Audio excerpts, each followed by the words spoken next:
Order! Order! You are an incorrigible delinquent at times. Behave yourself, man!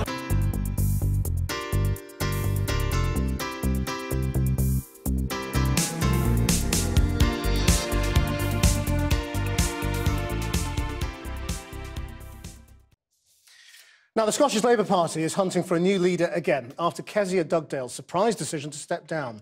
Two leading left-wing MSPs have already ruled themselves out of the contest, as Ms Dugdale, who's made no secret of her criticism of Jeremy Corbyn, denied she had quit before she was pushed. Our chief correspondent, Alex Thompson, is in Edinburgh. Alex. Yes, Christian, looking for a new Scottish Labour leader again. It was somewhat uncharitably described this morning by one wag as the worst job in British politics. That's a little unfair, but they do get through leaders at the top, and people are increasingly asking why that might be. Kezia Dugdale herself insists she did it purely for personal reasons, and no, she was not pushed. They say all political careers end in failure. Well, Kezia Dugdale, on the surface, may have rewritten that one a bit. No question, the previous leader, Jim Murphy, took Scottish Labour to near oblivion at the 2015 election. The party annihilated by the SNP charge, down to a single MP. But spin forward, this year's snap election, and few gave Labour much more hope. But what do you know? Kezia Dugdale leads the party to 7 MPs. Scot Labour's back from the dead, and not just in its central belt heartlands. Look, I've led the party through 4 national elections and 1 referendum at the most pivotal time in Scottish politics. We've never seen a period like this. I've never shied away from saying it's been difficult for the Scottish Labour Party. I've given it my all. I believe we've made significant progress. I absolutely leave the party in a better place than I found it as its leader. Moreover, a second independence referendum now looks a long way into a Brexit-fogged future. Another boon for unionist Labour. Plaudits today from the 2 other main party bosses.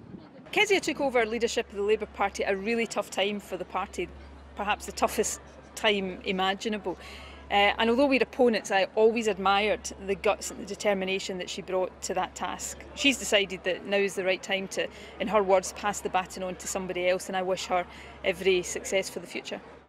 Leadership can be tough, and Kezia Dugdale deserves the thanks of her party for putting in the hard yards. I wish her well. Kezia Dugdale insists this also has nothing to do with her partner being an SNP member of the Scottish Parliament and tipped for a cabinet post. She says she's going for another personal reason, but not that one. In her letter, she cites a personal experience as being pivotal to the decision. She spoke about a dear friend who died earlier this year. His terminal illness forced him to identify what he really wanted from life, how to make the most of it and how to make a difference.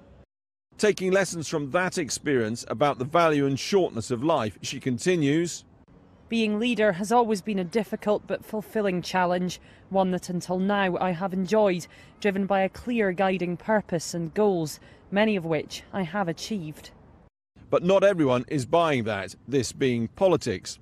Jeremy Corbyn's recent jaunt around Scotland was in the company of a Scottish leader who very recently said she wouldn't vote for Corbyn, didn't believe he could unite the party and didn't believe he's electable. Today she said that was then and this is now, and she stands by Jeremy Corbyn. Party insiders spoke today of sniping and briefing for months against Dugdale by the pro-Corbyn left of the party, MSPs included.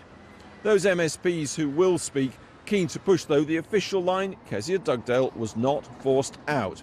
She's obviously lost her best friend recently, and it's made her reassess what priorities are in life. And I think maybe a resignation showing at the end of the day that politicians are human like everybody else.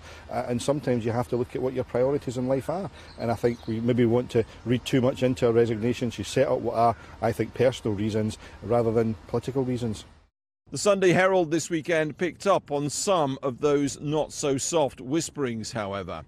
And the interim leader, pro-Corbyn, Alex Rowley, as the party meets on September the 9th to decide the course to replace yet another short-lived Scot Labour leader.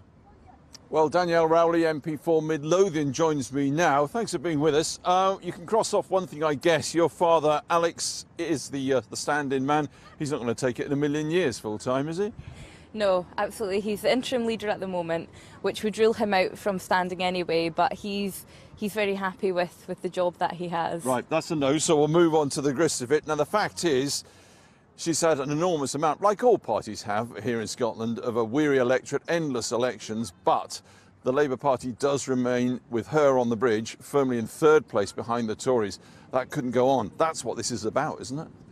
Well, she's taken the party through some really difficult times, and as she said, she's ending on a high. We did better than anyone expected at the general election, and in many seats we're 1% swing away from winning, so she's brought us through. That's because they like Jeremy Corbyn in Scotland, as they do in England, isn't it? It's the whole Labour team. Our manifesto and our message of for the many, not the few, has absolutely resonated with people, and the campaign that Kezia and Jeremy led has been really working with the voters as we saw at the election. But if it has resonated with people like that, you're still not breaking through, are you, as a party? And that has happened on Kezia Dugdale's watch, has it not? We've improved our position drastically from where we were in 2015, and on the doors the reception was completely different. People were very open and warm to us and said great things about Jeremy and about Kez.